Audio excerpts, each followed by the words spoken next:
And here we are.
What makes me treat you the way that I do? Baby, ain't I good to you? Nothing in this world too good for a girl so true. Baby, ain't I good to you? World-class nifty at the piano, John Colianni, ladies and gentlemen.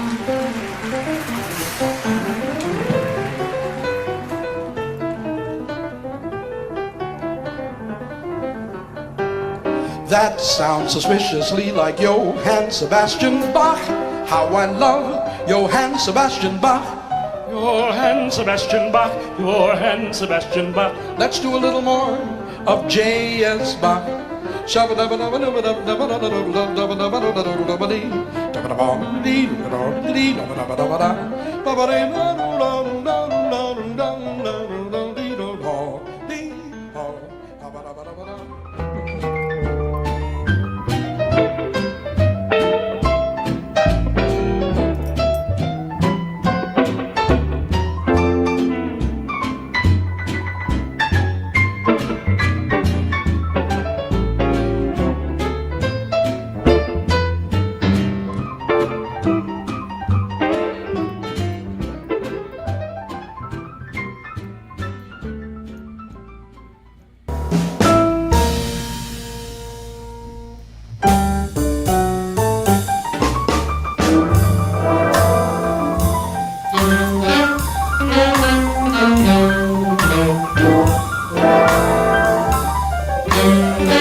Good promo piece.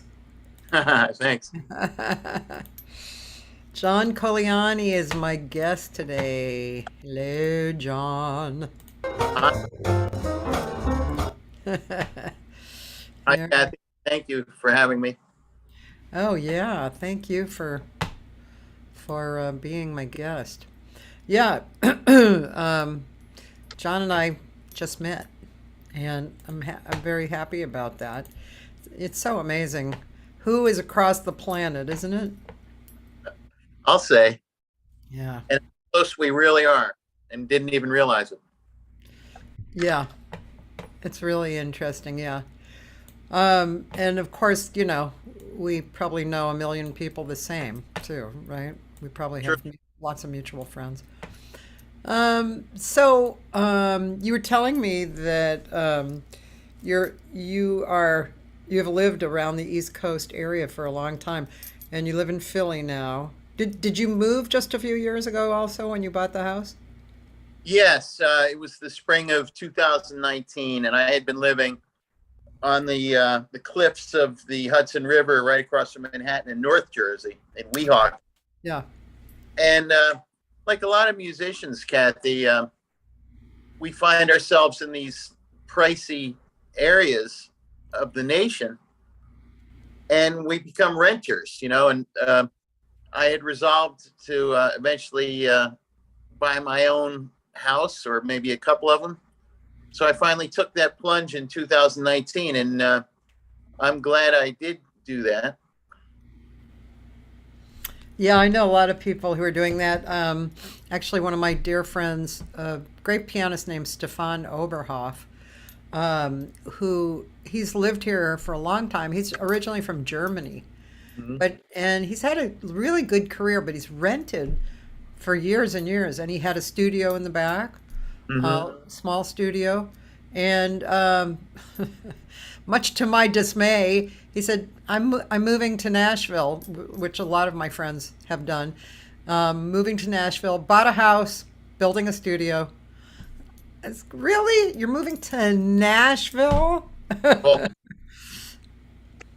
it sounds prosaic after living in the heart of Europe and all that international flair. I agree with you. But Yeah. to him, very exotic and adventurous, I'm sure. Oh, yeah, yeah. No, I know it is. It's Yeah. just actually it's more of a comment of you're leaving us. That's actually more of why I say that. Right. I I would move, but I really like LA. It's very comfortable. I've really built a life here. I've lived here for 45 years, something like that. Amazing. Yeah. I came from Boston. Well, can I weigh in on that a little bit? Yeah. Um, because I have an affiliation with LA that's it's ongoing, of course. Because one of the clips you just showed was playing with Mel Tormey, and we toured a lot. I was with him for 5 years. Oh. We toured a great deal, but we were sort of headquartered in LA, and I Oh. would live for 3 weeks or so at a time, either at one of the hotels in the valley, such as Sportsman's Lodge, or the Roosevelt on Hollywood Boulevard. And so it was practically a second home for me. And the musicians there would tell me that my love for the place might be tempered somewhat if I actually resided there. But to me, it always just seemed like a great big amusement park for adults. It was like a giant movie set. I always liked it out there. The Sportsman's Lodge, I actually started a jam session around 2000, and it ran there for 7 years. I had it for 9 more years, but that jam session was one of the best ever in town. It was very open, lots of musicians and singers, everybody. And and then people who stayed there, or were in the general area would come in. Freddie Hubbard used to come in because he lived around there. And, oh God, what was his name? Anyway, it was a really fun hang. You might have even been there during that time. I remember I forged a really nice friendship with the great singer Herb Jeffries. Oh yeah, I was friends with him. And we would eat lunch in that coffee shop there, which was fabulous, great food. And he would tell wonderful stories. I just have really nice memories of that place, the Sportsman's. Yeah, very comfortable, right? Super comfortable. Right. Yeah. And also, I was friends with Herb Jeffries too. We did, Oh, a group of us did a tribute to him at Catalina's, and we all sang his songs, and yeah, I learned a lot about him. He and his wife was really charming too. Um, you probably met her, right? I did. I don't remember her name or anything, but she was very devoted and sort of protective of him in a good way. Savannah, that was her name. Right. Hi, And he Joyce was with us Glasgow. a long time. He lived to a ripe old age. God bless him. He was great. He did. I think was he 99 or over 100? I can't remember. And I it's think the song he used to do was,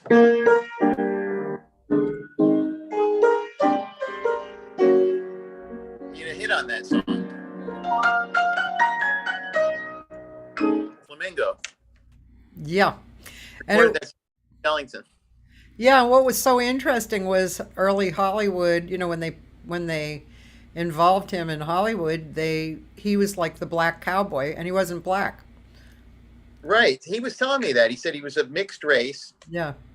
It would be a very a stretch to call him black per se.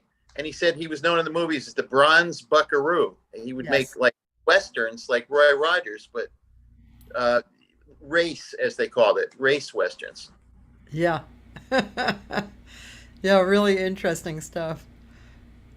So and yeah, so you worked with Mel Tormey. I guess there must be people that worked in the band with you who I knew, right? Oh, for sure. Um, we did a lot of tours with Doc Severinsen's orchestra because they had cut loose the Tonight Show gig when Jay Leno took the show over, as you Yeah. remember. Yeah.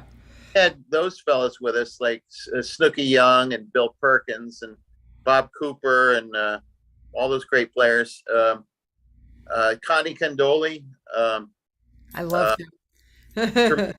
Doc himself. And in our rhythm section, we had a bass player named John Lightham who had lived around LA. Yep, I know And John or Jennifer now. exactly. And we used another bassist named Jay Lenhart, who's well known more in this region Yeah. and a bit of a singer himself. On drums, we would have Donnie Osborne. And what was the name of Doc's drummer? Shaughnessy, Ed Shaughnessy. Yeah. Oh my. We had marvelous people, and we toured the Orient, and we toured all over the United States and Canada. It was just Mel Tormey was a force of nature. What can I say?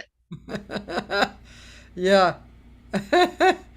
Yeah, he really was. He was great. I have a funny Ed Shaughnessy story. It's very brief, and I can say it because everybody's dead. But so my friend Tom Garvin, um, let's see, how did this story go? So Tom was out on the road with Ed's small group, Right. and Good band. They were great.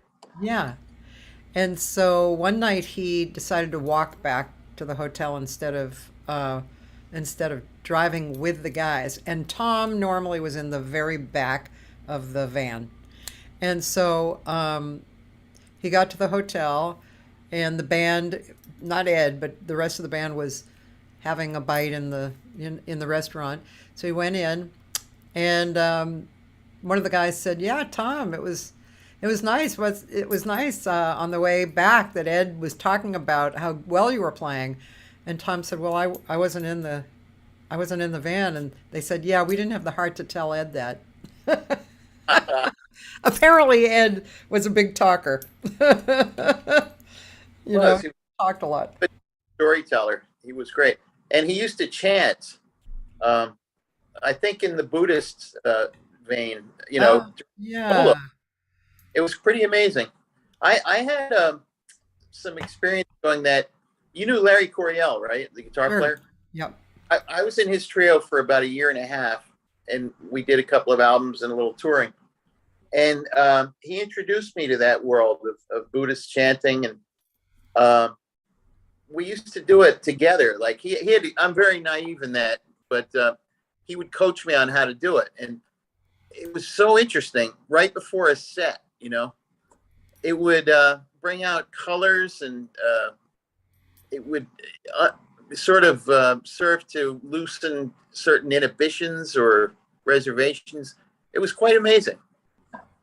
That's cool. Yeah, I remember. I actually do remember him wearing jewelry. That was Buddhist type of jewelry. He was a devoted follower of that, and Oh, to good end. It was. I think it informed his music because it definitely had sort of a mystical, meditative quality, along with the perfection. yeah. He was something else. Yeah. Very strong. Strong player. Well, another connection I have for you is my husband was the lighting board operator on the Jay Leno show. How about And a few of the Johnny Carson shows too.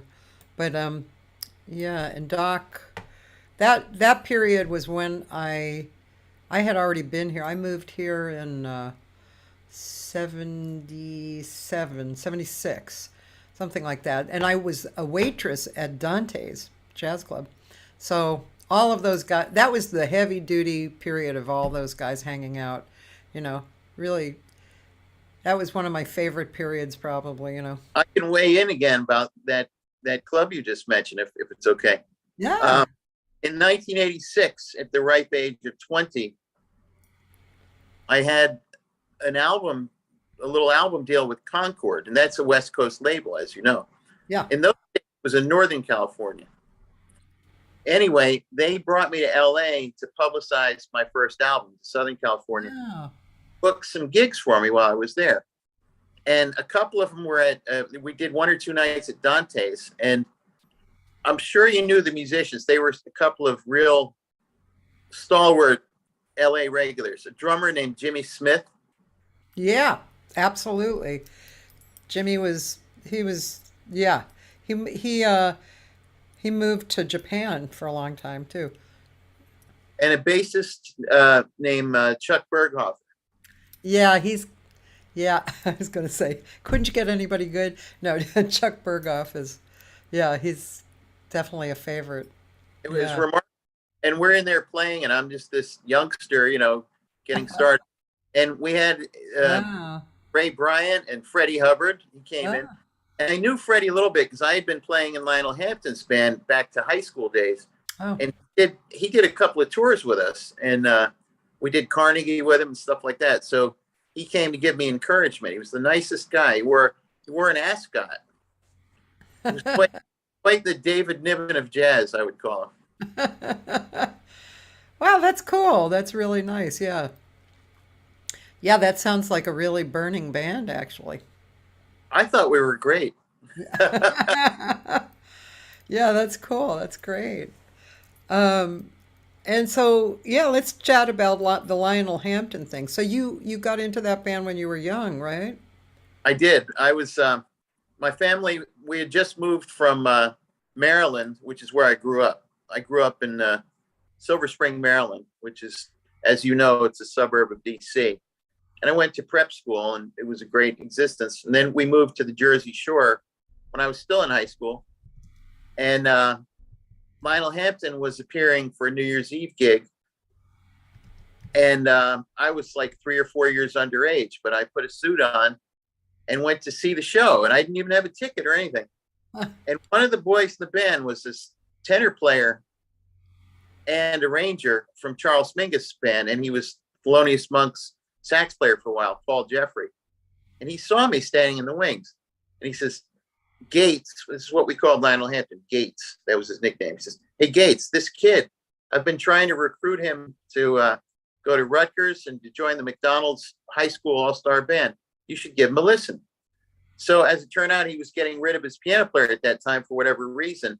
And he came over and talked to me and invited me up to his place. He lived in Lincoln Plaza, which you might know. It's in the building that houses the ASCAP building, the Composers Publishing Clearinghouse. just across from Lincoln Center. And he lived there 10 floors below Buddy Rich's apartment. It was great. It was a real haven of music. And he or something. And I went up there. My dad took me, who was a big Lionel Hampton fan, and we sat with him all day, and we just played piano and vibes duets all day, and that's how I got that job. Wow. So, were you in school, or did I you was get in out of school, but school, or? I had enough time, like that I could do. Like they would give me credit, grade credit for doing gigs with Hampton, and I would appear in the summer, and we went to Europe and did all sorts of things like that. So I put in practically a full appearance until I was old enough. That's amazing, huh? When you look back at that, you must kind of shake your head like, wow, that was Oh, it pretty. was incredible because it was it was like being in a documentary about jazz because, as you can imagine, we're going to Nice to the Grand Parade to Jazz and all that in the Côte d'Azur, and we're playing at the Hague in Holland, and we're playing at Carnegie Hall, and we're playing at the Hollywood Bowl.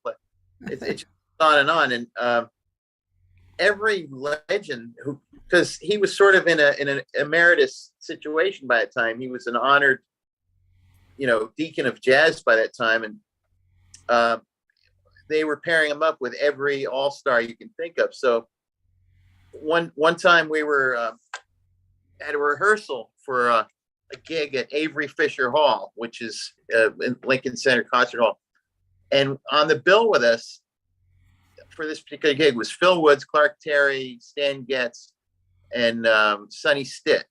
Wow. Sonny Stitt. And we were sitting there in the Carroll Studios, which was a rehearsal studio where all the big bands rehearsed, like Mercer Ellington and Hamp and Jerry Mulligan, all the great bands. This is the 80s. And Stan Getz walks in, and he sort of a headache, and he's like, oh, I was like, hey, can I do anything for you? He's like, no, Johnny, I got it covered. So he pulled a bottle of aspirin before we rehearsed, a bottle of aspirin out of his coat pocket. And he poured out like half a can of Coke, and he took the aspirin. So he poured the entire bottle into the Coke can, and he swished it around. This guy had lived on the road, obviously, and Oh my God. oh, that's better. I feel I'm ready to go now. Oh God. Ugh. These are the things we witnessed, though. Yeah. Yeah. It must have been really amazing.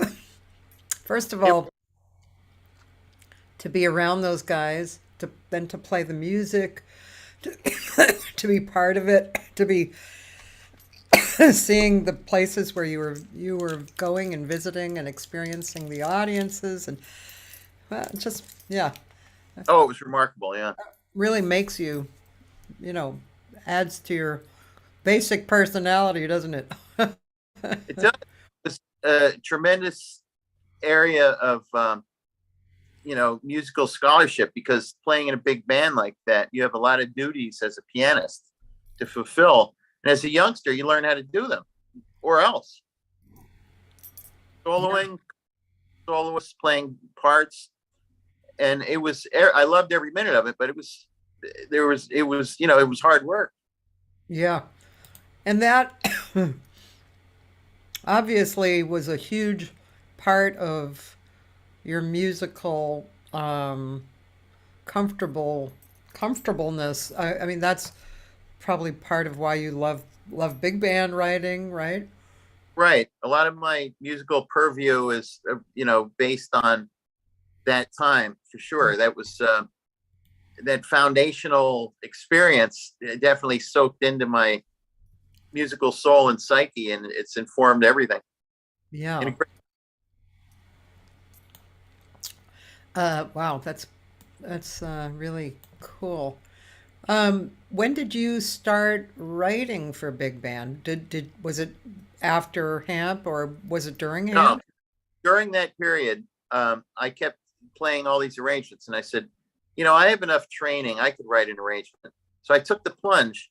We were in Detroit for a week of gigs, and we were staying in this motel that the guys they affectionately called Elfly Bago. And I sat up when we were not on stage writing my first arrangement for a big band, and Hampton was encouraging, and he gave me a try at it, and it was a hit. They loved it. The crowd loved it. The band liked it, and it was a positive introduction to that world of writing. That's cool. So is part of what you do now, is part of it writing for others as well as yourself for big bands? Yeah, great deal of it. I do a lot of arrangements for other bands, other instrumentalists, big bands, sometimes string sections, a lot for singers. I work a lot with singers. Like, I'm sort of split down the middle. I'm a soloist. I play in bebop combos in my own trio and lead my own big band. But I also work a lot as a conductor and musical director and arranger and accompanist for singers, well-known and unknown. Uh-huh. And I love both things because it perhaps gives me a fuller calendar than some other piano players. And I enjoy the type of playing that's associated with backing up a singer just as much as I enjoy a gig where I'm the leader of a trio and doing my own thing all night. I like them both equally. And a lot of piano players and guitarists, I'm not criticizing anyone, but it's not, it doesn't come as naturally to them to do both those things. Yeah. Yeah. I've always kind of liked doing it, more than kind of like doing it. Yeah. Do you also, I would imagine you do, but do you also have small groups with singers and instrumentalists? Definitely. I've been working with a Philly-based big band that I put together. The band was originally in New York. We put it together in 2016, John Colianni Jazz Orchestra. And we had some of the finest players from up there, and we had a wonderful female singer. Then when I moved to Philly, I decided to discontinue that and use locals in the band. And as you know, there are a lot of good musicians in this area. And we have two singers, a male and a female, in the band for whom I've written specific arrangements. And then the boys in the band do gang vocals as well, full band. And I sing a little bit, as you heard in that little reel, in musicianly fashion. I can't compete with great people, but so yes, we're connected a lot with the big band for singers as well as instrumentals in that band.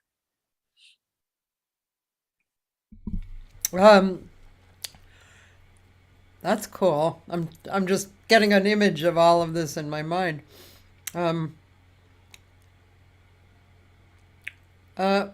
So is there a difference when you write for a singer as opposed to, I guess there is. It's kind of a silly question. I was going to ask if there was a difference if you were writing for like a solo instrumentalist and for a singer. But of course there's a difference because the singer is using words, lyrics, they're singing the song per se. Or the instrumentalist. But maybe there is a difference, like when the instrumentalist has the melody to play first. And maybe I think it's fair to say that they are quite different ways of writing, but there are just as many similarities within that too, because when you have a vocalist carrying a melody and a song, the backgrounds, in some cases, they would be entirely different. In some cases, they might be similar to what you would write if a tenor saxophone or a flugelhorn were taking the melody. So the answer to that question is yes, depending on the context and the style of the vocalist. She may be very, Anita O'Day, for example, she had a very jazz horn-like improvisatory quality to her vocals. She could deliver it real sweet and simple, and that was great, but it still had the essence of a horn sound in some ways, and the phrasing. Yeah. So when you write for her, you can write in that manner, that, you know, as though she were the lead instrument in some very cool sounding, you know, ten-tet situation or something like that. And then you have other singers who, you know, like more traditional pop singers, and for them you'd give perhaps a more muscular or delicate, or whatever the case may be, treatment for them, to honor and support the sonorities associated with their voice and their delivery. So it's a lot of fun, because in each situation you get to make those decisions and try to accommodate the style of whoever it is you're writing for. Duke Ellington used to talk about that a lot. He wrote for, in many cases, he wrote for individuals who played in his band that added a certain tonal quality or manner of phrasing or approach to rhythm. Yeah. Yeah. It's reminding me of, I can't remember who it was. Somebody was talking about, I know who it was. Yeah. So it was a friend of mine who is a singer, and he's written horn arrangements. Well, he's written these songs that are kind of unusual structurally. Mm-hmm. Doesn't sound like other songs really that you've heard. And then he'll give it to the band of great musicians, right? And they'll play through it, and he will take what they did, like the drummer, for instance, the hits and stuff, and then he'll write the horn parts off of that, which I thought was cool. And I know Johnny Mandel arranged like that, the great record for Shirley Horn that he did, Here's to Life. He wrote down every single note that the trio played, and then he arranged off of that. Yeah, I can believe it. He was a very sophisticated writer, and just at the highest level. And it's, you know, along with having very disciplined, structured ways of writing, that would coexist with the kind of creative approach you're talking about that characterizes a lot of great writers. That they have this respect for musical form and instrumentation, but with that is their creative proclivities and tendencies, and they work really well together. Yeah. How is working with, we have a few people on here asking this, but how is working with Les Paul? Oh, that was just a blast. He was near the end of his career when I worked with him. It's interesting. I'll tell the story of how I acquired that gig. Les was more known as sort of a pop artist and an inventor of things associated with electric guitar and multi-track recording. But he was far more than that. During World War II, for example, he had a very innovative trio. Himself on lead guitar, Jimmy Atkins, who was Chet Atkins' younger brother, on rhythm guitar, and a bass player, I forget who. And he also used a piano player named Milt Raskin, who was a fabulous Hollywood writer. He had played for Tommy Dorsey, and he was very well known to that group who used to hang out at that. What was the name of that place where the musicians would hang around near NBC Studios? Chad. That go there. Yeah. Les Paul's trio in the 40s, and his playing was somewhat reminiscent of people like Art Tatum and Mel Powell and all these fabulous piano players. And Les Paul was an accomplished jazz guitarist. In fact, he filled in for Nat Cole's guitarist on many occasions. There's some documentation of that in this album that Nat Cole played on. It was a fundraiser for the kids that got beat up for wearing zoot suits. Oh. Hey, they called that the Zoot Suit Riot. And Les Paul played in this concert. They were raising money to bail these kids out of jail and stuff. They were disadvantaged Mexican kids who wore those big band style suits, with a lot of fabric. And the soldiers kind of beat up on them and stuff. So they put on this great concert at a place called Shrine Auditorium. I don't even know if it's there anymore. Yeah, it is. And you can hear Les Paul in full cry, like good-naturedly dueling with Nat Cole, piano, guitar. So he wanted to get back to that sound in his playing by the time of the early 2000s. So he called up a friend of his, Bucky Pizzarelli, the guitarist, and he says, well, I want to get back to my original trio sound, which you know well, and I want to have that quality of the Art Tatum trio that we used to have.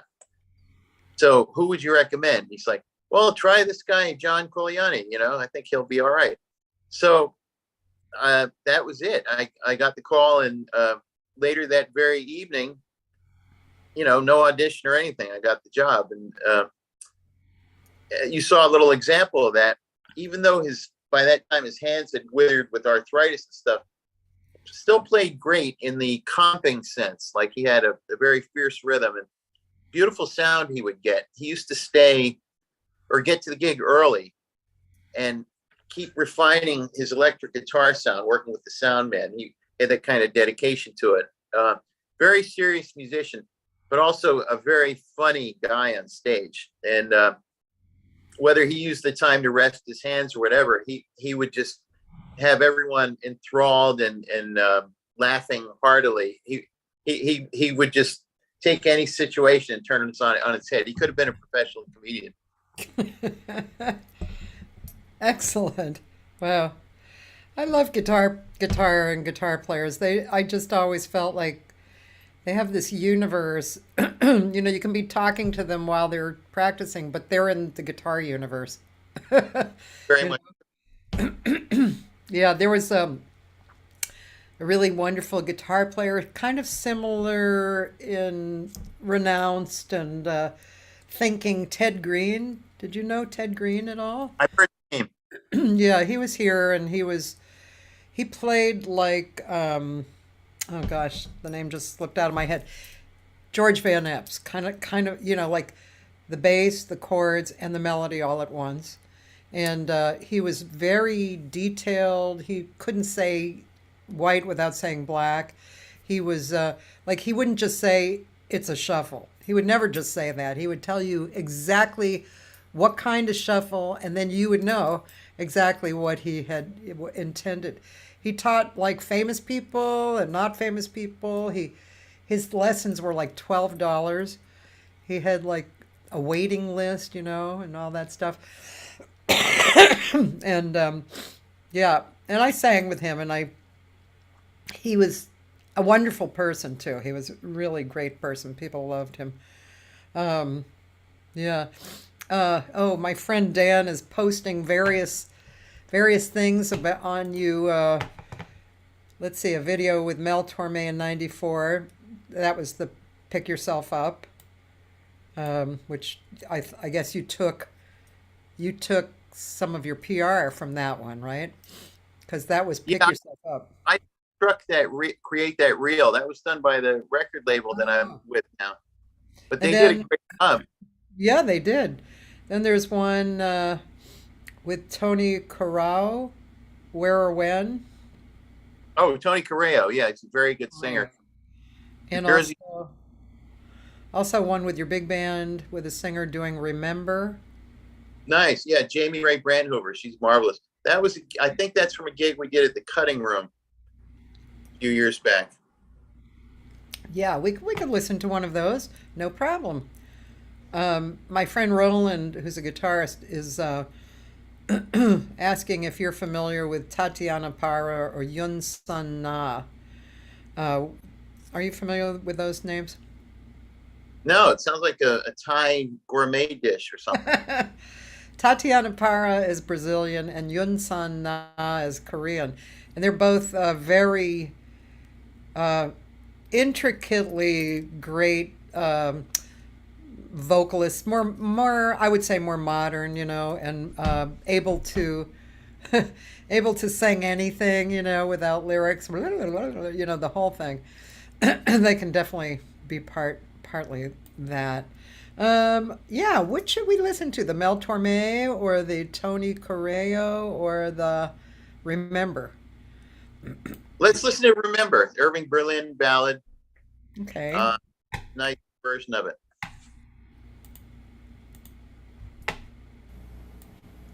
Remember the night you said I love you. Remember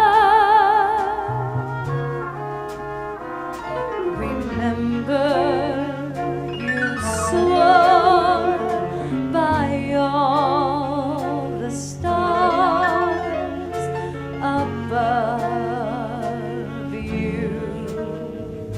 Remember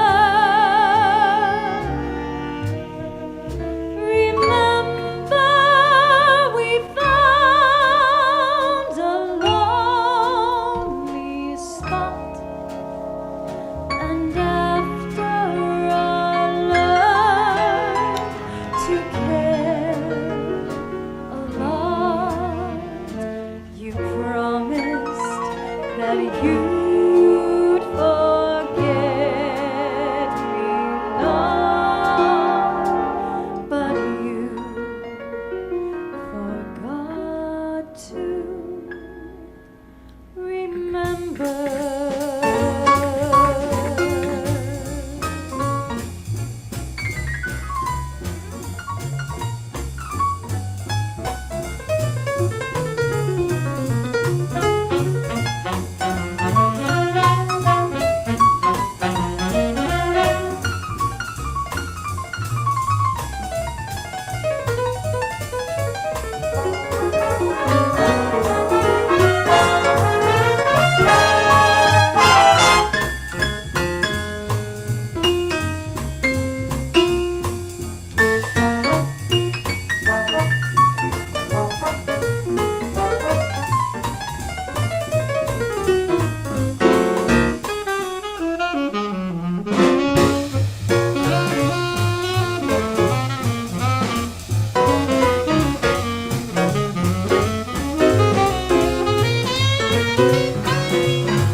That's lovely.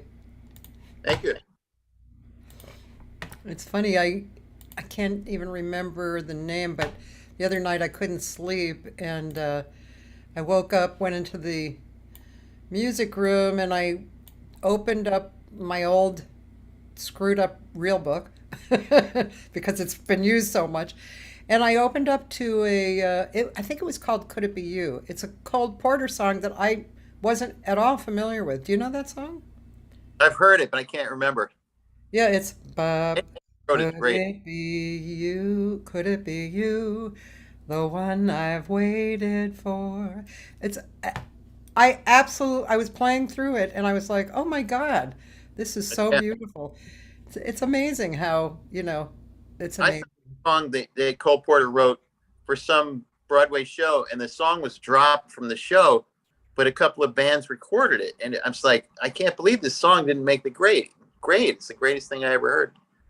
I'd like to mention something about that video.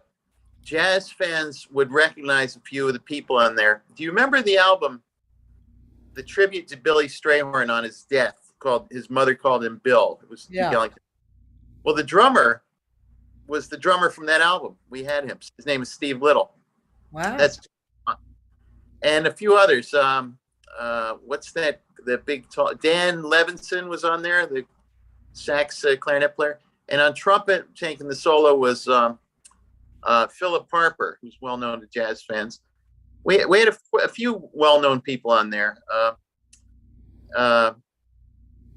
That was during the New York version of this big band that I told you about, and that was done, I think, right around the time I moved here, as I was moving away from that band. So that would be the middle of 2019, maybe. That was a gig we did at the Cutting Room, which is a venerated venue in Manhattan for many years. Very nice. Yeah, I actually did notice the drummer too. I have a friend Taylor here who asked a few questions. I like this question that he asks. What standards or tunes do you always go back to, and how does it improve your voice leading? Huh. Well, if you have a really good standard, Taylor,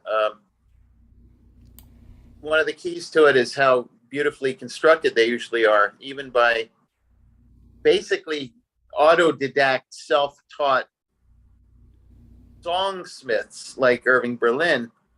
Their inherent musicality is so spot on and just instinctively the right thing that the more you play songs like that, the more they are conducive to elevating your own sense of things like voice leading.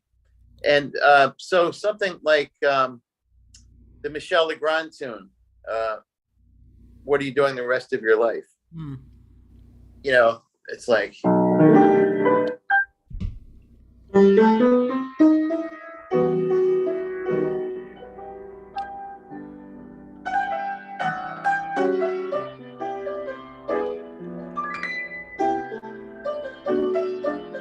there's so much in not just every measure, but every passing note in the melody that has to be accommodated, but it's subtle in its own way.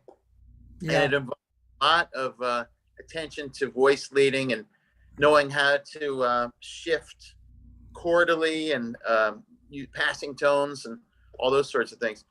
So composers like Legrand and Billy Strayhorn and Duke Ellington especially, and Irving Berlin and Cole Porter, their music it's deceptively simple because it's so beautiful. You don't see the complicated parts that go into it, but they're so naturally conveyed that they're not intrusive in that sense. So when you're playing songs like that and you do a good job on them, you're forced to call upon all of your mental reserves towards things like voice leading and those other aspects. Good answer.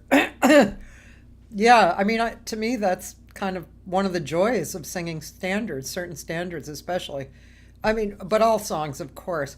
What song was I doing the other day? Well, Estate I was doing the other day. That's there. There's so many songs that have that, but that's such a beautiful way of expressing expressing it, what you just Yeah, said. Yeah. it typifies just what we were talking about. A song like Estate. It's written by some Italian composer. Some think that it's American, but it's European actually in origin. It's actually Italian. Yeah. Yeah, Bruno something. that's it. Yeah. Yeah. I'd like to hear some more of his work. Yeah. It sounds so Brazilian too, right? Amazing. So, That song. Everybody always thinks it's Brazilian. No, it's Italian. Um, let's see. What was I going to ask you? Oh yeah, Taylor said one song that he keeps coming back to recently is "How Deep Is the Ocean." yeah, me as well. That's a beautiful song. Also, Um, lyrically, it's. I mean, this is not a huge deal, but lyrically, the first line is not "How deep is the ocean," which most people mistakenly do. It's I "How love much you. do I love you." Yeah. And almost every um, utterance in that song is in the form of a question, which is remarkable. Until the very end, they're all questions. I didn't really think about that. That's cool. The man, it's like Cole Porter, a combined lyricist and composer, which is also true of Cole Porter, Irving Berlin, and the guy that wrote Guys and Dolls, Frank Lesser. Yeah. Uh, and in many cases, Duke Ellington wrote his own lyrics. And so did Stray. Yeah.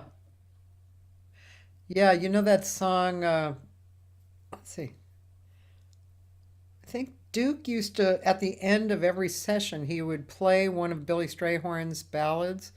Oh, right, Lotus Blossom, which Lotus she, Blossom. it's a waltz, actually.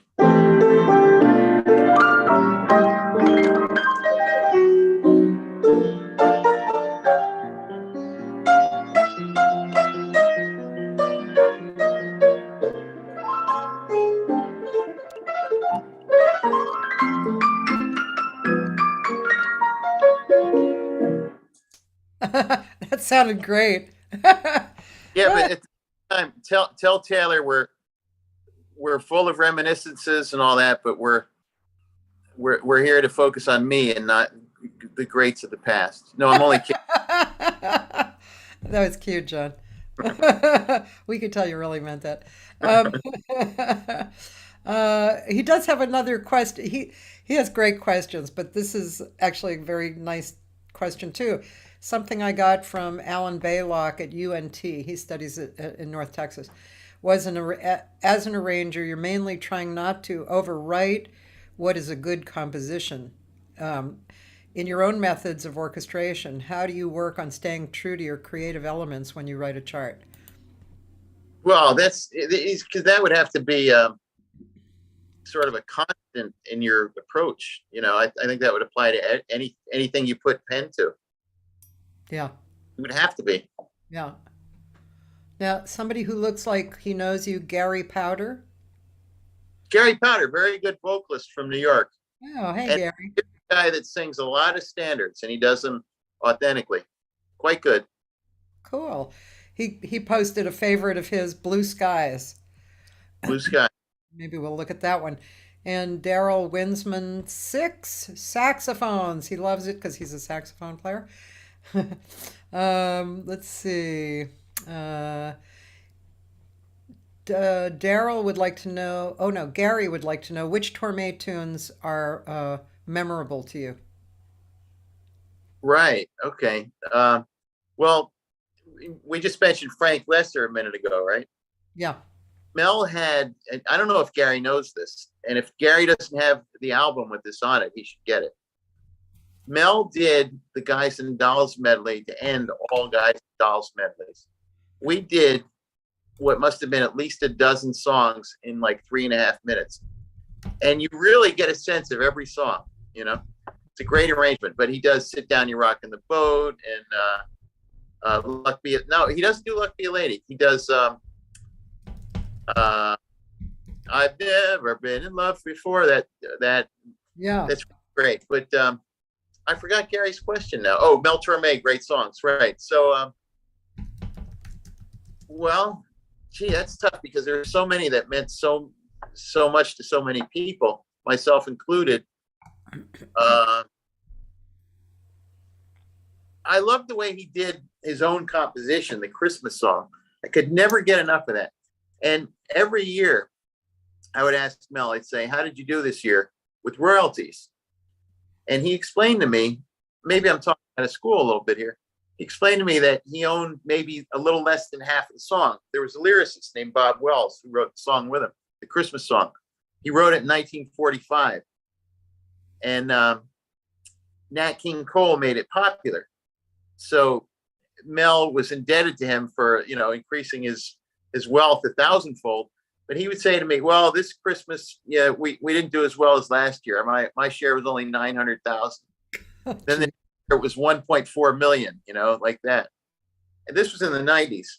Wow. I would rank that as maybe the thing I'd wait for him to do. About a tie with that would be the way Mel would do every time we say goodbye. So let's say those two. Oh, that's interesting. Yeah, the Christmas song never gets old, does it? It's just so it's such a great song, lyrically and musically. Now there's a few interesting things that people are posting too. Chuck Berry Teenage Wedding. Right. So I've done some gigs with Chuck Berry. A lot of rockers through my affiliation with Les Paul. I got to play with a lot of the greats of the world of rock and pop, guitarists mostly. And Chuck Berry is one who I did 8 or 9 gigs with at a club that's not there anymore, Cathy, BB King's. You remember it on? I do remember that, yeah. And when Chuck Berry played, you couldn't get a reservation. It was sold out for a long time. And it was always exciting to play with him. And he was more an inveterate jazz fan than anything else. He was a frustrated jazz player. He was a very good guitarist. And he loved Ahmad Jamal and Wes Montgomery and all those people. Wow. Oh, yeah. Huge fan. He had a massive collection.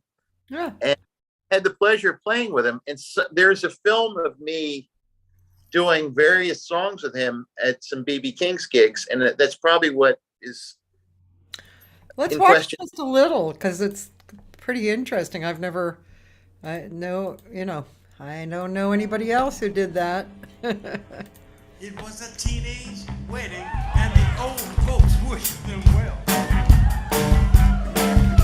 You could see that Pierre truly loved Mademoiselle.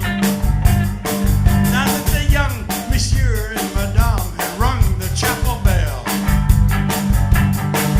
c'est la vie, c'est the old folks, it goes to show you never can tell.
Oh man, that's funny. That's pretty cool. That's fun. That was apparently the first night I played with him, but he hired me a good 8 or 9 times after that. It was always great. That's fun, man. That's wild. Um, what year was that?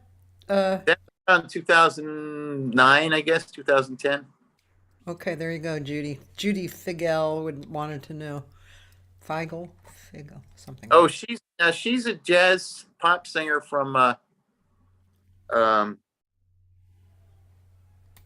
maybe Pittsburgh or something. I don't know, something like that. I think Pittsburgh. yeah. She's very good. So you where do so where is most of your career in? Is it like have you done mostly in New York or just I mean obviously you traveled like with Hamp and stuff, but as far as kind of more of a stationary career? Right. I guess mostly New York based more than anywhere else, but there's been a lot of extended residencies in Great Britain too. Oh.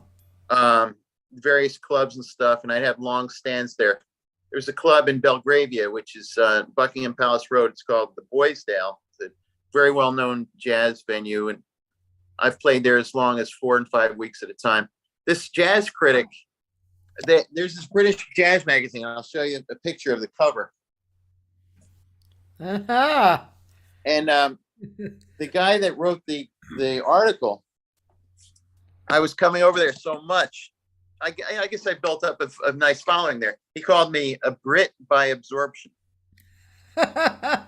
And I had an apartment in Hammersmith, which is, a nice area of Southwest London. And we would do run out gigs. We play all over England with a great trio, fabulous musicians in the London area, sometimes better than the New York cats, and we would play all over Great Britain.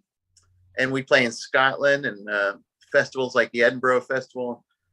And I intend to start touring up there some more now that it's post-pandemic. The most recent time there was in 2019. In that year, I toured, I played at Jazzland for a week in Vienna, Austria. I did a whole month tour of Sicily, a couple of gigs in the south of France, and then a month and a half in Britain. And I got all that in before the pandemic. My pleasure, I assure you. That's great. Yeah, I've been talking to a lot of people, in Europe. Actually, yesterday I had a talk with an old friend of mine, a pianist who lives in Germany. He's lived in Germany for about 10 years. And yeah, we were talking about what's happening. I mean, and I also have some singer friends who are doing a lot of festivals right now. The festivals are happening again. Right. First, They did lose all their gigs in the beginning, but then it's coming back now. And it just makes me want to recreate some gigs over there. It's so much fun to be over there. Maybe something's coming. Maybe I can feel something coming. There's a more level playing field these days because a lot of the greats have, sadly kicked the bucket, and we need new faces or people who've been around for a while to fill in for them in a way, and create our own generation of heroes, right, so to speak. Yeah.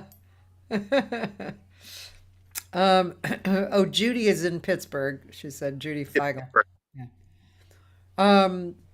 Okay, another Taylor question, which is good. What's your take on the recording industry today and how it's functioning compared to earlier eras? Or, even just what's your take on it today, Well, it's been supplanted by the live gig scene, in my opinion. And that goes for, as far as jazz is concerned, but other forms of music too. Jazz is much less a music of, digitized download sales than other forms. The jazz fans, especially older ones, still like physical product. people play a lot of LPs. In any case, the from what I've observed, the record industry is it's shrunk just by sheer attrition. You know, it's just almost a non-factor in some ways. It's more sort of a garnish to the jazz world than its leading force.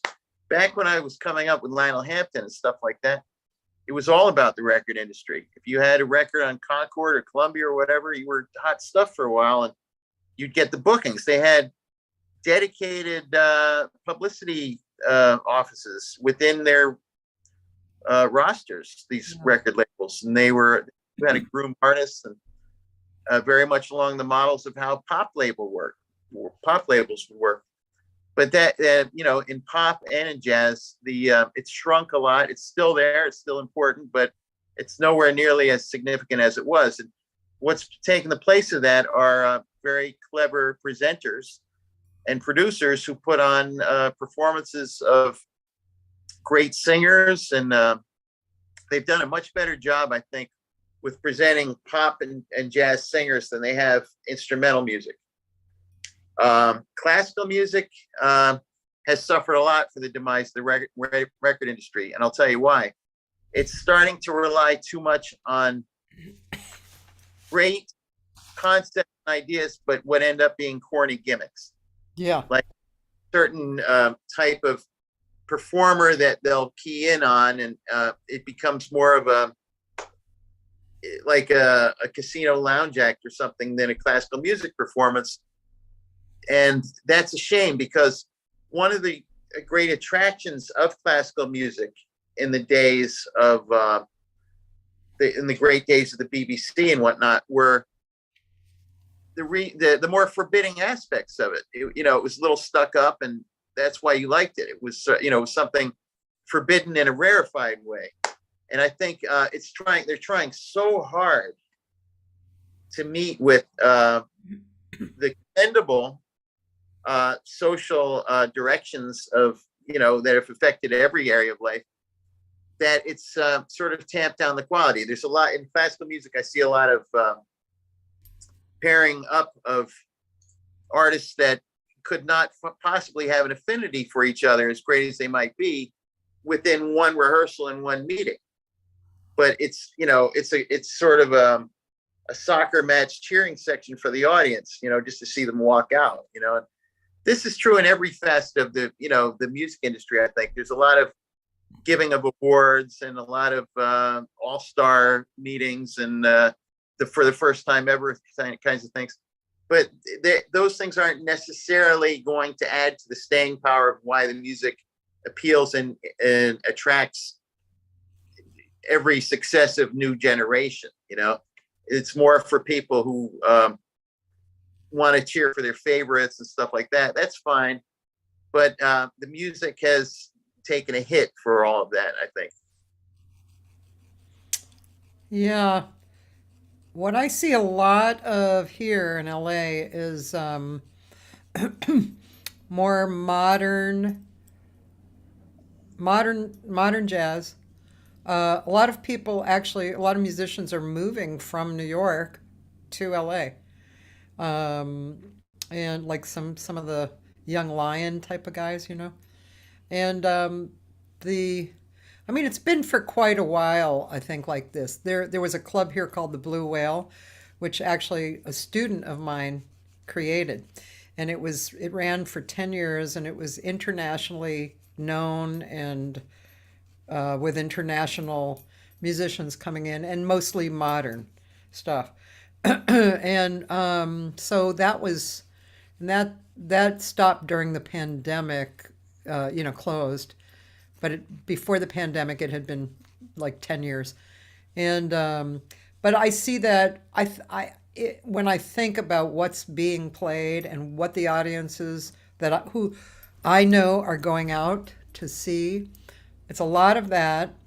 And the other thing that's kind of interesting to me, because I've been here so long, I've been a teacher, workshop person, I've kind of been a bit of a leader, in the community and bringing singers in to teach and perform and kind of workshops, lots of workshops. So I've seen the singers who might have been, well, they were amateurs first, right? But they kept going and they kept working on their stuff. And then what started happening was these shows would be created. Like they'd hire somebody like you to write a show for them, and they'd rehearse the show, and then they'd do the show. All their friends would come and support, and it was good, because they had really worked on this material. And but they weren't like us who had been in the trenches. That's not what they were. They were amateurs who had this one thing to work on. And it's great, but that's actually a lot. I would say in LA, that's a common thing that's happening. And then there are these, a few clubs left that are big clubs like Catalina's that will attract larger artists. And, we have a few people living here, like Benny Maupin lives here. And before the pandemic, he was actually, he worked, I don't know, 4 to 6 times a year, and which was great. I mean, I try to be in the audience all the time.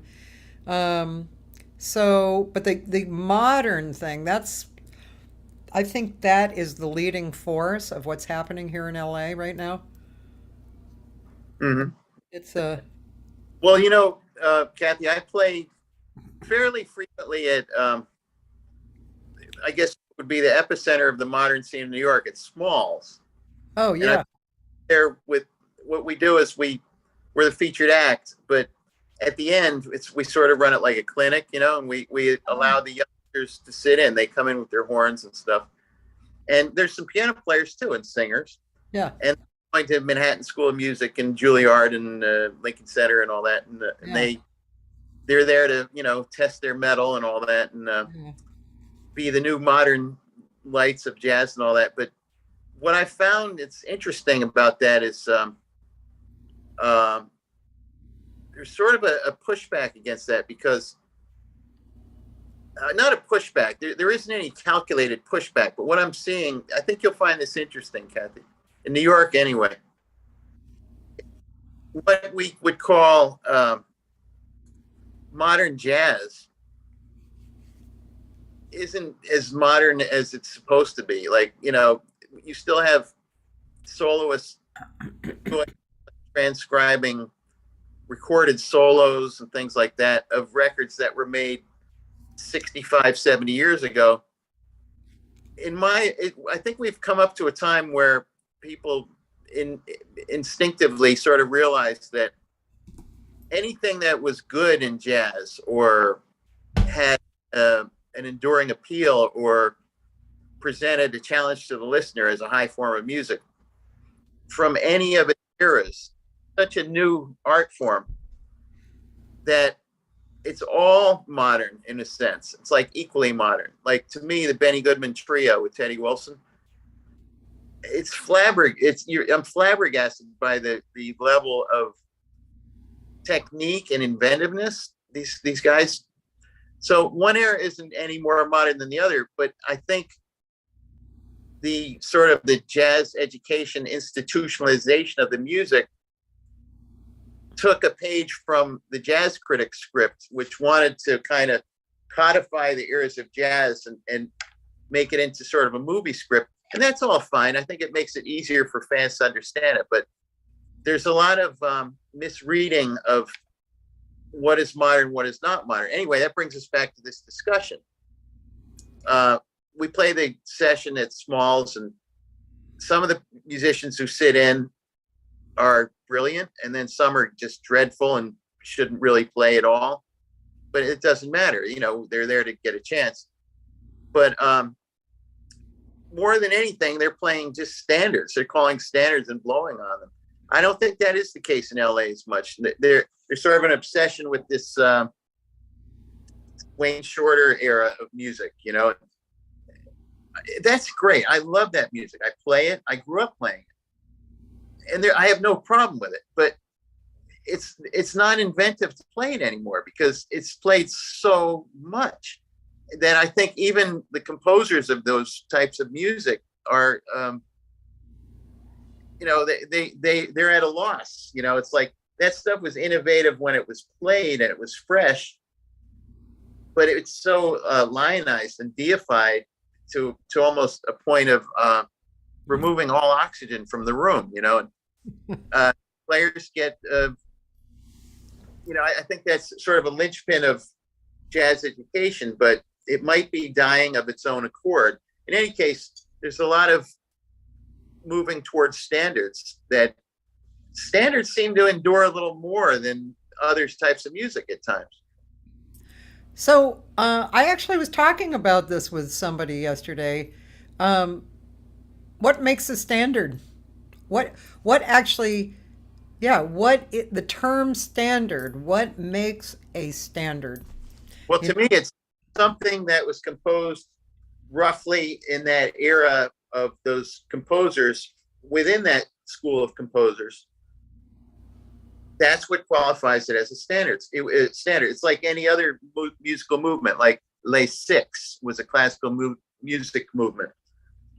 What makes it a product that can be called a standard is it's from the collection of those composers who are recognized as writers of great standards.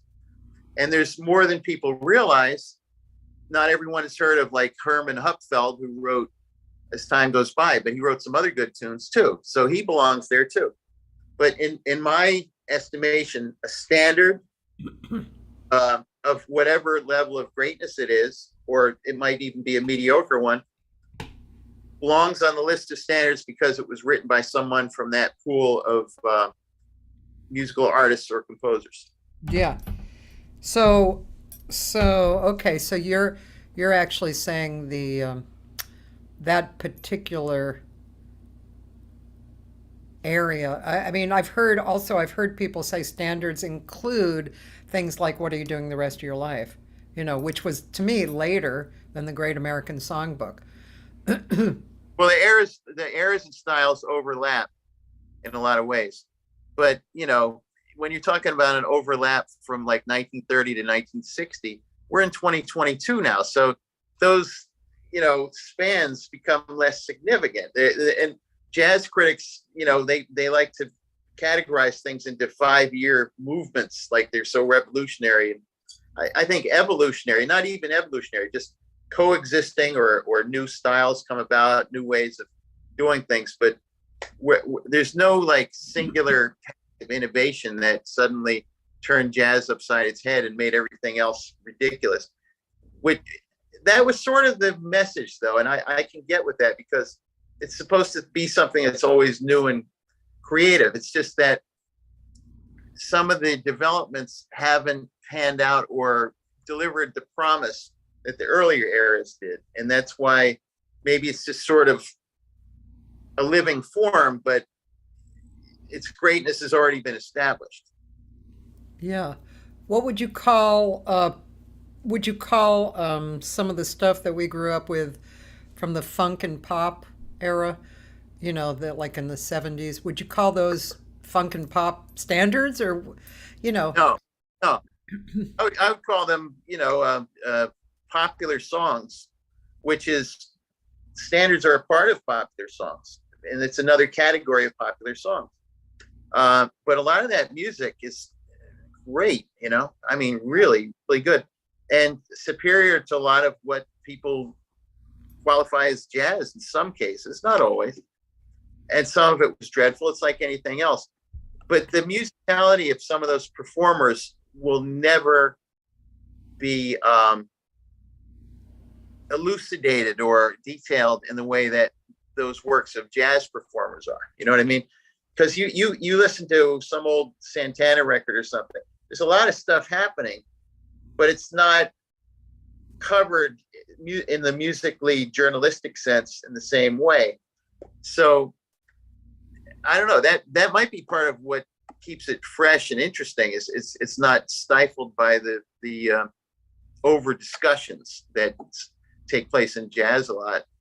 That, I think that's been a struggle that jazz has had for a long time, like the question of its identity and how people perceive it, where, you know, it's forgotten sometimes that the music speaks louder than anything else.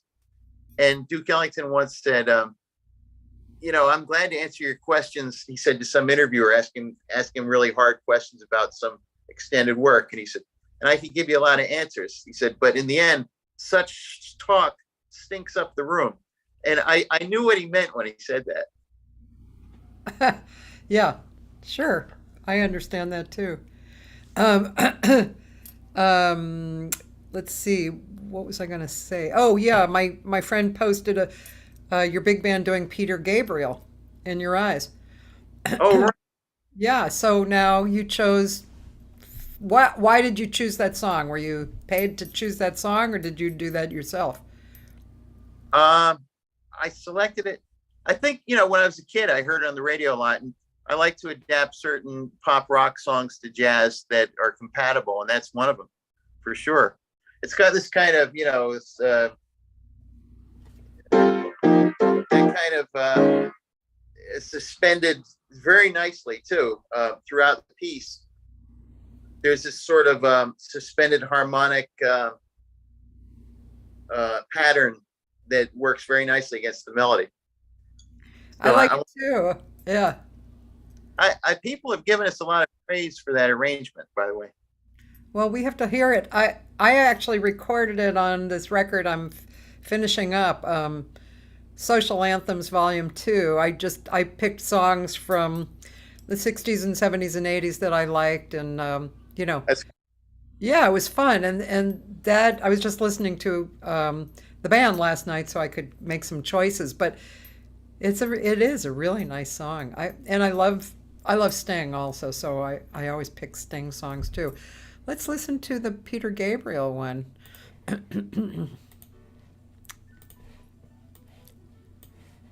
And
of cool, man. I love that song.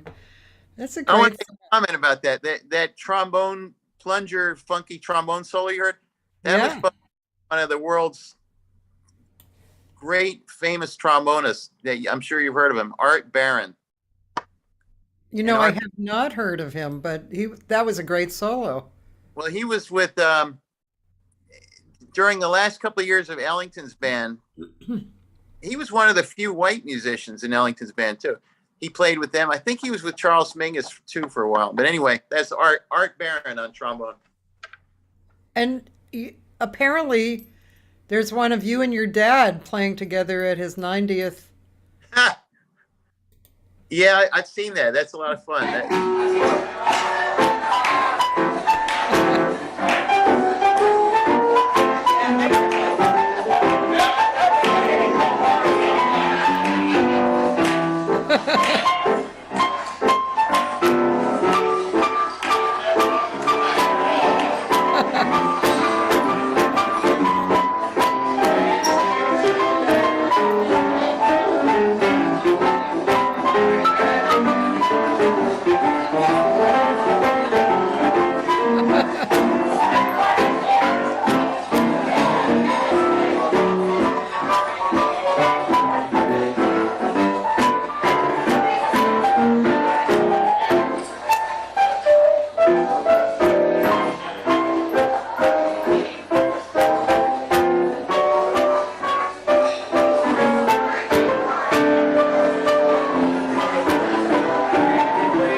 How cute, man!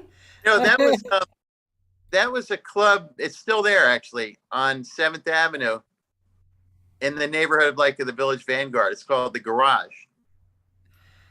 The Garage. It's across the street from the Village Vanguard. Yeah. Wow. Well, that was pretty darn cute. And I saw another thing that's posted that I actually wanted to check. I'm going to surprise you with it. Hold on. I should mention my dad, by the way. He was a fine player in Yeah. amateur. I think I inherited a lot of the musicality from him. He was very musical. Definitely. You could definitely hear that. Marvelous Okay, player. here's another Here surprise we go. for you. We're gonna do this one. Yeah, yeah.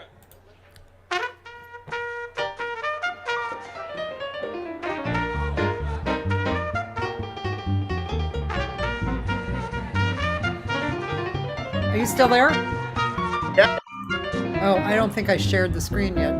Sorry.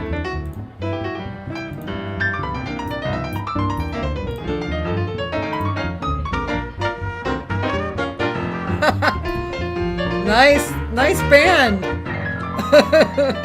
This joint is jumping. It's really jumping. Come on, cats, check your hats. I mean, this joint is jumping. The piano's thumping. The dancers are bumping. This here spot is more than hot. In fact, this joint is jumping.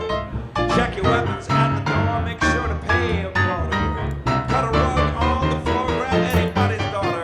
The room is rocking. The neighbors are rocking. They're bumping. The wagon comes. I mean, this joint is jumping.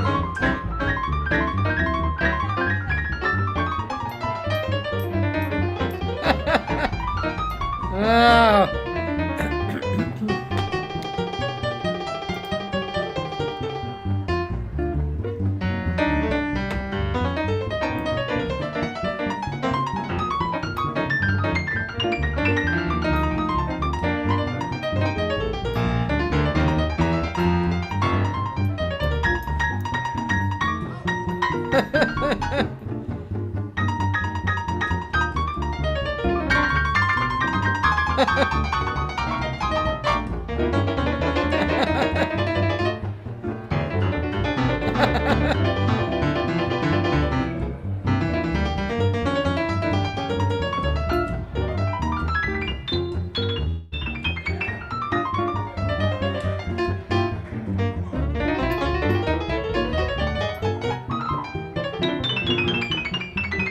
Wow.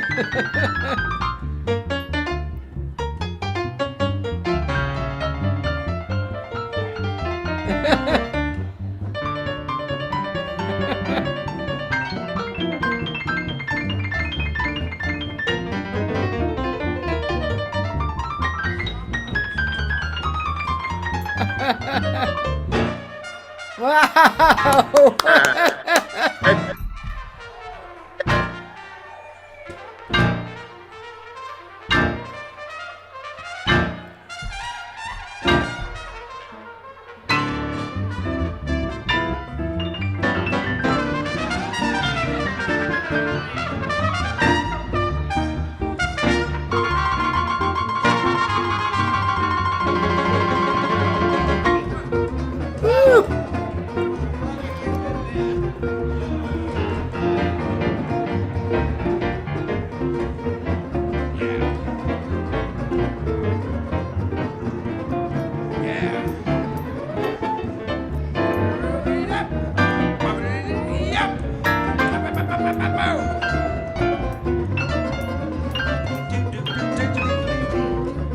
Here we go, going home. This joint is jumping. It's really jumping. Jack the hats, hurt the cats. I mean, this joint is jumping. The piano's thumping. Dancers are bumping. This here spot is more than hot. In fact, this joint is jumping. Check your weapons at the door. Make sure to pay your quarter.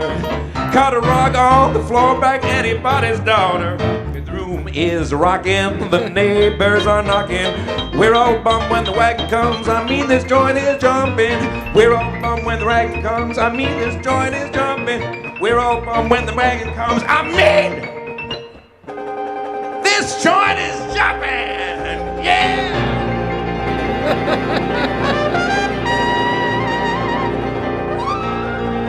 Yeah. Good night. Holy moly. Wow. That was pretty incredible. Now you see what happens when you let amateurs sit in with you. You know, that was an interesting evening. That was John Batiste, Yeah. the other piano player. He it was that gig was at an art gallery in Chelsea, right on the west side, for some tricky cause. No, it was for some very noble cause, I think, actually, like a medical cause or something. And we he was very nice, very nervous and all that. But we after that, he asked me for some instruction, you know, some piano instruction, and that has not happened. But I'm going to charge him a lot. Yeah, man. Did he even mention you in all his newfound fame? Maybe. I don't know. I have yet to encounter him since that time, I think, or well, maybe a couple of times after that, but not much. And Bucky Pizzarelli? Oh. Yeah, he passed away from COVID. Died of COVID. Oh. In 2020. Wow. I didn't know that. And who is the trumpet player? He's a guy from Long Island named Bob Merrill. He's not a well-known musician, but he's gets a lot of interesting gigs and then, you know, good musician. Yeah. Is your dad still around? He passed away in 2016. Made it to 94, but he was great. I think of him every time I play. That's cool. My dad also was a sax player. He was. Oh, really? Yeah, that's how I came up. And I had twin sisters. There's a young picture of them. They were 4 years yeah. older than me. Yeah, isn't that cute? You got And those pixie haircuts. yeah, man, they were so friggin' adorable at that age, you know. Yeah. They sang too. They had like the perfect blend. They were twins, you know, and one played piano. So we all grew up around the piano, and my dad was a sax player, and he had big bands in Boston, and my mom had been a singer before she got married. So that was how I came up, all through that. And that's I always joke that the reason I became a singer was I used to go to rehearsals with my dad when I was like 4 or 5, and the guys would flirt with me, you know. And I thought, yeah, I like this. Hey, yeah. But yeah, so yeah, for the first bunch of years, my dad's music was my listening, you know.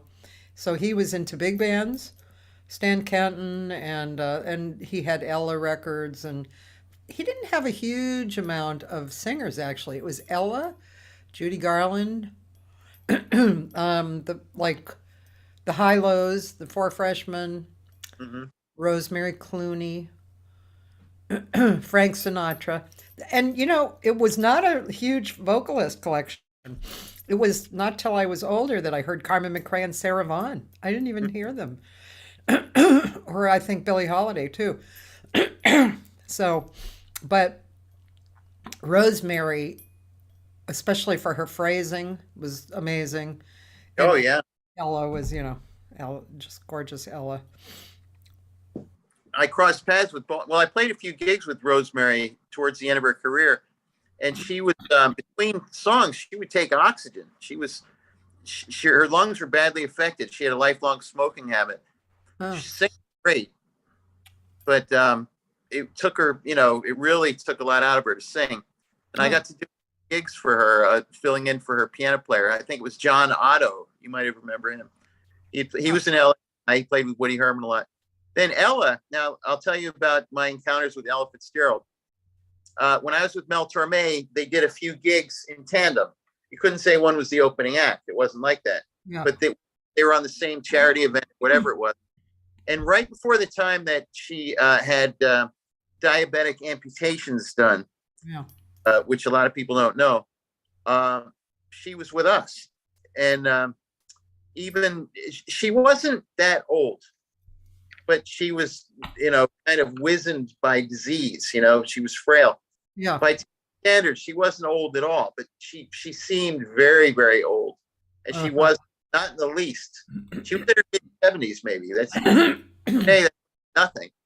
And she seemed so old to us, but it was the ravages that caused that early decline in her case. Even so, though, she still sang great and was memorable. Yeah, when sometimes like I'll come across she and Frank Sinatra on those Sinatra specials, Yeah, that was she was the queen at that moment. I mean, and definitely. you listen, it's funny because a person like her, I could see how she became a pop star basically because it was very melodic what she was doing and emotionally, fulfilling. But if you had a sophisticated ear, you could hear what she was doing, which was subtle and magnificent. Right. She had Um, something for the newcomer or the connoisseur could both appreciate her equally. yeah, And any really good singer, I think, when you get down to it. yeah. I didn't really love Carmen McRae when I first heard her when I was in college. And then as I grew older, I started appreciating her a lot. And then I was like, I was totally sold because she never lets a word go by that she doesn't mean. I mean, that in itself is an incredible challenge. Very sincere performer in the way she conveyed the lyric. It's so true. She Yeah, was she had earnest quality. You're right. yeah. Who was who was a pianist that was one of your favorites growing up? Well, I should mention Hank Jones. You remember Hank Jones? Uh, Absolutely. Oh my God. Gorgeous. yeah, he was very influential on my playing, and he had certain characteristics that they might even show themselves in my playing now. He was great, but when I was in the Thelonious Monk competition, he was one of the judges, and I was awarded my cash prize and endowment from that because of him. And he had, unknown to me, some headbutting with the other judges who wanted somebody else, and Huh. he's for me. And when I found that out, then I really loved him. And I got before he died, and I used to drive him to the airport just for fun, and we'd talk. And he would force a payment on me. I didn't want to be paid for it, but he would force me to take it. He was that kind of guy, very gentlemanly, but street smart, elegant, and all that. A real regular guy, and a very generous guy, and someone who was, would you say, typify the virtues of musicians at that era. He was born, as he told me, he was born in 1918. So he embodies like the best of jazz culture to me. It's a combination of swing music, bebop, what we call modern jazz, and everything in between. I agree. Now you got me excited about that because first of all, that was one of the elements that you just described was one of the first things that I recognized on my own, away from my dad's upbringing. Like I went to see the Modern Jazz Quartet with my sister in Boston at the Jazz Workshop. And we sat right in the front, and I was so blown away, not only by the quality of the music, but also by what you just described, this elegance, and who, you could feel who they were. This respect and elegance and humanity. Yeah, that actually attracted me a lot, to the jazz world. It's so beautiful. I mean, yeah, it's incredible. I could go on and on about that. Those musicians presented a suave manner, but it had elements of their culture and upbringing, and together it was kind of they had very attractive personalities. Gorgeous. And one time I was in Japan, and I was friends with Sam Most, the flutist. I knew Sam's brother Abe Most too. Yep, Abe. And Sam was over in Japan with Hank and Alan Dawson and Ray Brown. And so I went to their gig, hung out with Sam, and Hank Jones, man, he was, oh God, that was so gorgeous. It was gorgeous. It was a very small club in Japan, which was cool to see them, in a small club, right? Oh, of course. They worshipped Hank Jones like an astronaut over in Japan. I'll tell you. I was on a few tours over there that he was a part of, the Fujitsu at All Stars, what have you. And he was properly lionized. You mentioned you're from Boston. A close friend of mine was a bass player from Boston who played with Ellington for years, Jimmy Woody. Oh, I don't know his name. He was great. He was on, if you've ever heard that record, Ellington at Newport with the long sax, that's Jimmy Woody on the bass. Oh. He told me how he was the house bass player at a club in Boston called Storyville. Yep. Owned by George Wein. And George Wein, who was a very good piano player, he was like the house piano player for a while too. Oh. At a rhythm section there. And he told me that he cut his teeth in that scene. And he said Boston in the 50s was a competitive hotbed of jazz. Yeah. I think a friend of mine, Dave Mackay, was a house pianist for a while there as well. He was blind. Those were the old great Work with a lot. Boots Mallison is kind of from Boston. And when he lived there, he worked with a legendary big band leader, black band leader named Sabby Lewis. Oh. Who was a pianist who had some sort of resident club gig with his big band for many years. And I've heard some of their records. They were great. So Boston, yeah, I think it had its own jazz culture unto itself. Yeah, I think so too. When I was coming up, I went to Berkeley for flute, but at that moment in time, the Jazz Workshop and Paul's Mall were really big. They were very close to Berkeley. So, I saw Miles there, and they were some great clubs. They were literally they were basically the same. on the same floor, same, with a wall between them. And the jazz workshop was very small, and then Paul's Mall was a little bit bigger, kind of hipper. But yeah, it's pretty Yeah, and older cool. the Boston Conservatory for drama. And when I was I was like 12 or something. The family went up to visit him, and we saw Milt Jackson, Yeah. and he was playing at it was either, would it have been the Jazz Workshop or Paul's Mall? It was one of those. Well, the jazz workshop was small room.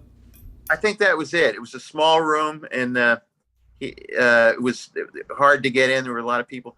And then at the hotel where we stayed, Teddy Wilson was playing piano. And that was the famous hotel in Boston. Oh, yeah. They had the Regatta Bar, Yeah. the In hotel. Cambridge. Yeah. He played there, and I got to hear him. This was like 1980 or something like that. It was amazing. That's so cool. Your son plays as well? Because my friend put some YouTube link up with your son. Yeah, well, my son is he's in grad school now, and for neuropathy. That's his subject. Oh. Very subject. He's a graduate student at Rutgers. Ah. But plays on the side. He plays very good piano and very good guitar, and it's just a side thing with him. It's just an avocation, but he's got talent for sure, and he's quite an athlete too. He's a champion skateboarder. Well, that's hard.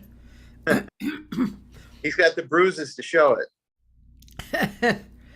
When you, Taylor is asking, when you watch young students performing, what are some of the specific things that you think they should work on? Well, is he talking about instrumentalists or vocalists? I think instrumentalists probably. Is It's sort of a hard question. one of my friends actually says, Clay Jenkins, he says blues. He says that's what, when he teaches and stuff, it's like he emphasizes if you can't play the blues, you have to learn to play the blues. Well, I guess that's true, but I don't think you have to. I mean, I'm drenched. Everything I play is drenched in the blues. It's the music I grew up with partially, and the bluesy type of jazz players that were blues infused, as the big bands were. But I've heard successful jazz players who were decidedly not bluesy at all. There's not many of them, but they exist. Like Toshiko, Yeah. brilliant writer, great piano player. If there's any blues in there, it's kind of thrice removed, Yeah. and it's probably tasty and all that, her version of the blues, but it's not necessarily authentic, and it doesn't have to be. She's still good. Yeah. That's a good point, actually. When I was a waitress at Dante's, that band used to work at Dante's, so I heard them relatively often because they played a lot back then. But yeah, there was a blues. She definitely had brought it up with her, from all that listening and writing and stuff. But it wasn't, as you say, kind of authentic or It wasn't inherent to what made her style so effective. Yes. Gary would like, and Taylor would like to hear the answer regarding vocalists. Oh, okay. Upon hearing them, what I might advise them? Is that the question? Yeah. What are some key things you look for and specific things that you think they should work on more? Right. Yeah, I think one thing that a lot of young vocalists might be part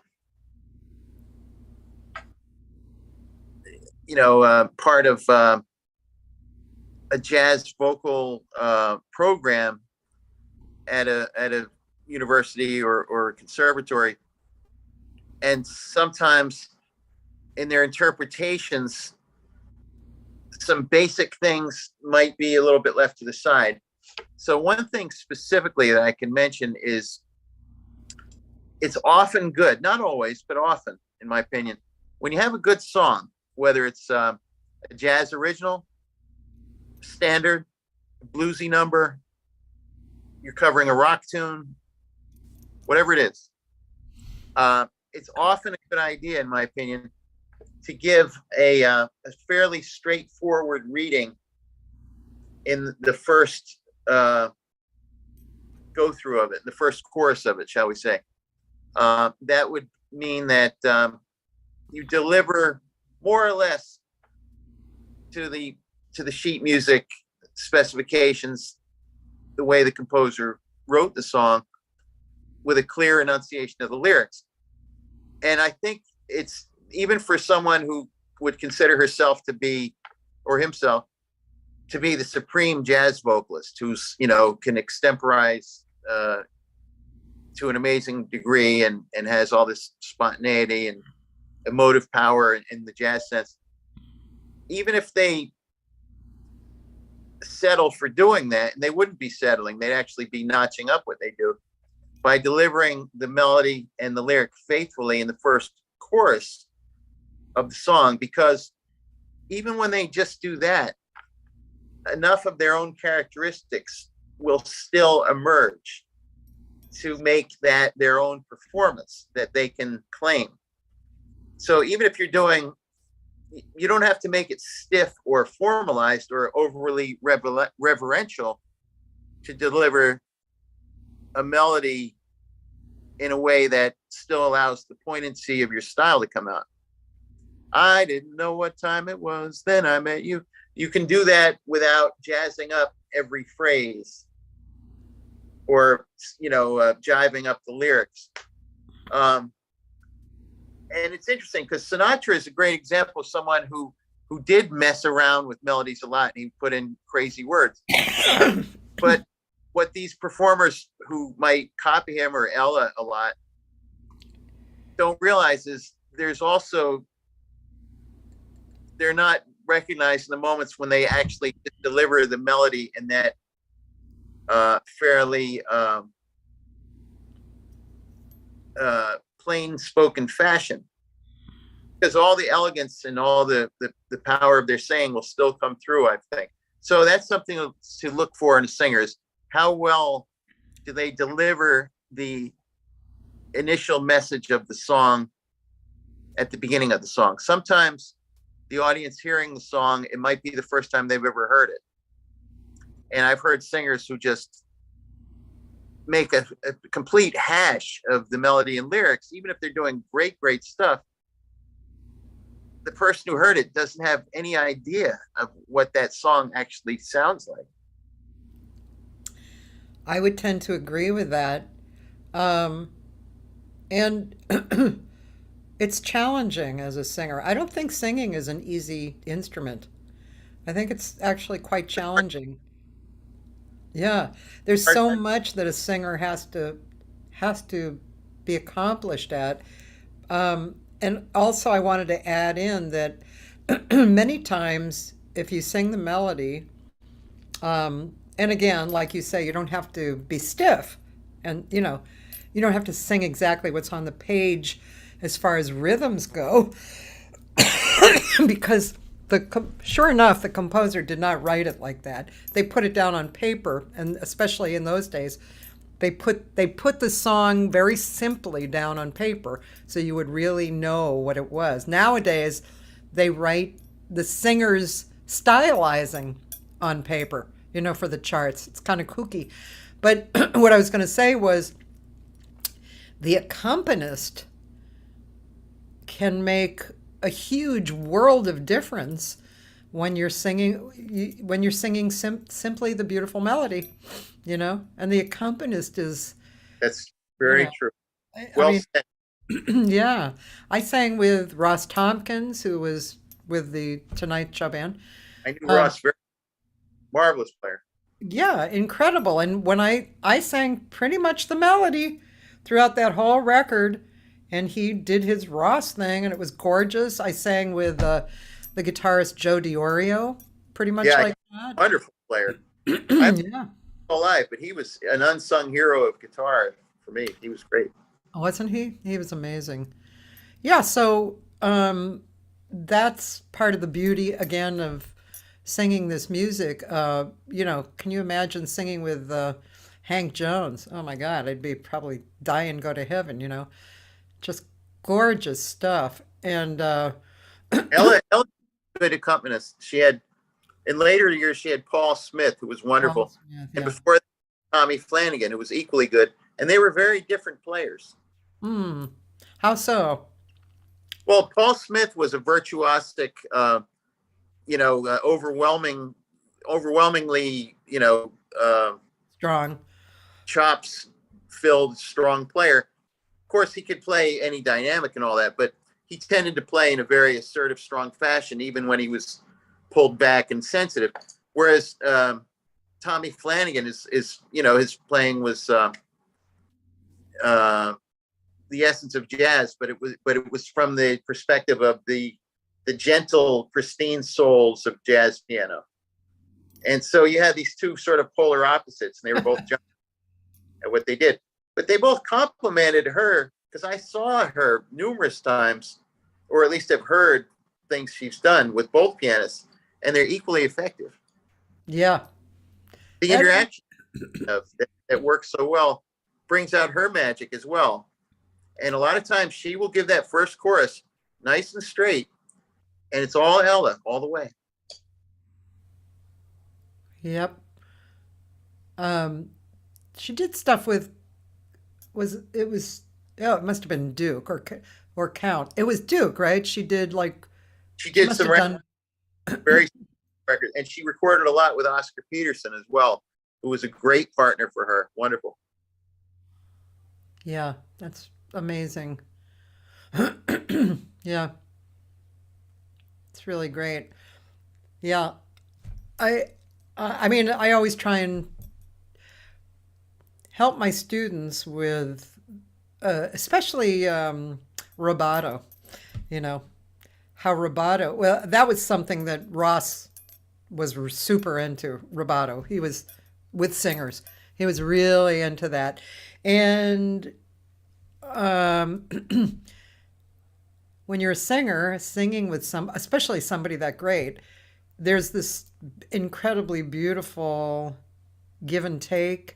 You know, sometimes Ross leads, sometimes I lead. And I really love trying to connect singers to rubato because it's just it's a beautiful thing. It's a So relationship. when a good singer is with a good pianist or guitarist and they're doing ad lib, calla voce, rubato things, at those moments, there's so much emotional interaction and trust happening.